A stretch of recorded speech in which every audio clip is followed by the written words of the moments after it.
First, though, let's start with the breaking news coming out of Manchester United about the potential sale of the club. Our chief reporter, Kaveh Solokol, right across this, of course. Now, Kaveh, I know that as the chief, you've got links and contacts all over the place.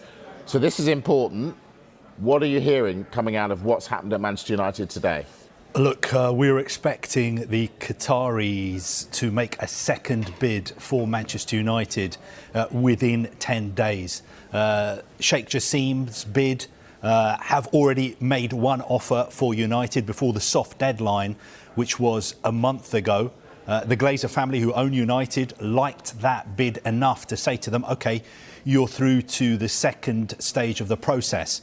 And what has happened today is that some of Sheikh Jassim's representatives have been going to Old Trafford and also United's training ground to meet some of the senior executives there to have a look at what they will actually be buying. And what they're going to be told is, OK, once you've had a look at everything, now you've got 10 days to make another bid, a second bid for the club.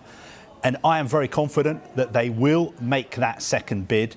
And a source in the US is telling me this evening there should be no doubt at all that Sheikh Jassim wants to be the owner and custodian of United.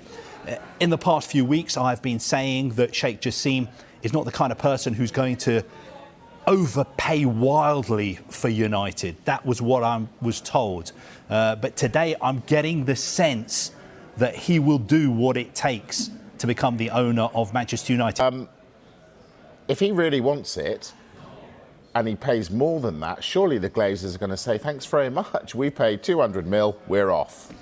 Well, look, we don't know for a fact that Sheikh Jassim's bid was £4.5 billion. We know that the Glazers are looking for a figure around £6 billion. I'd be surprised if Sheikh Jassim was willing to go that high.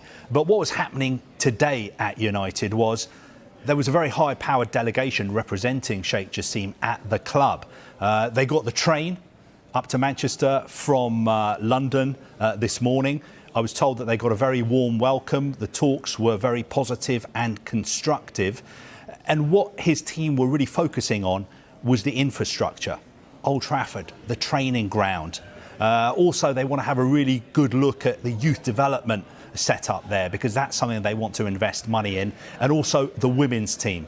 That is a key concern for them going forward. Basically, what they were doing today is looking under the bonnet of what they were going to buy. They wanted to get a better understanding before they make this second bid. And look, second bids are not always higher. Sometimes people go and have a look at something and say, you know what, doesn't look as good as I thought it did. My second bid is going to be lower. But I would be surprised if that was the case in this instance. Manchester United supporters around the world are once again discussing the possibility of a major ownership change as fresh speculation involving Sheikh Jassim bin Hamad Al Thani continues to capture headlines. Although there has been no official confirmation regarding a takeover, the latest reports have reignited excitement among fans, who believe new ownership could mark the beginning of a brighter future for the club. The ownership situation at Manchester United has been one of the most debated topics in football over the past several years. Sheikh Jassim first emerged as a potential buyer during previous takeover discussions,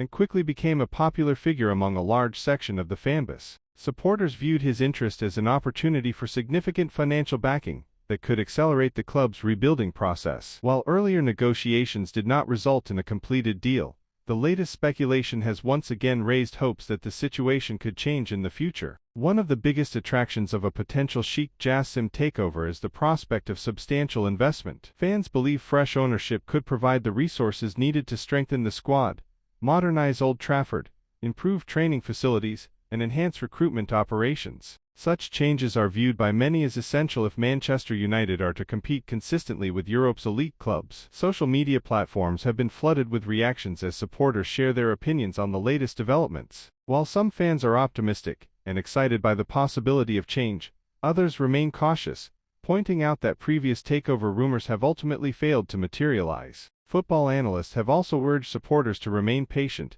emphasizing that no formal agreement has been announced, and that speculation should be treated carefully until official statements are made. Despite the uncertainty, the ongoing discussions highlight the passion and ambition that continue to surround Manchester United. The club remains one of the biggest sporting institutions in the world, and any news regarding its ownership naturally attracts global attention. For now, fans can only wait and monitor developments as the story unfolds. Whether Sheikh Jassim eventually becomes involved or not, the renewed takeover speculation has once again sparked conversations about the future direction of Manchester United and what it will take for the club to return to its former glory. As anticipation continues to grow, supporters will be hoping that clarity arrives soon. Until then, the possibility of a new era at Old Trafford remains one of the most fascinating stories in world football.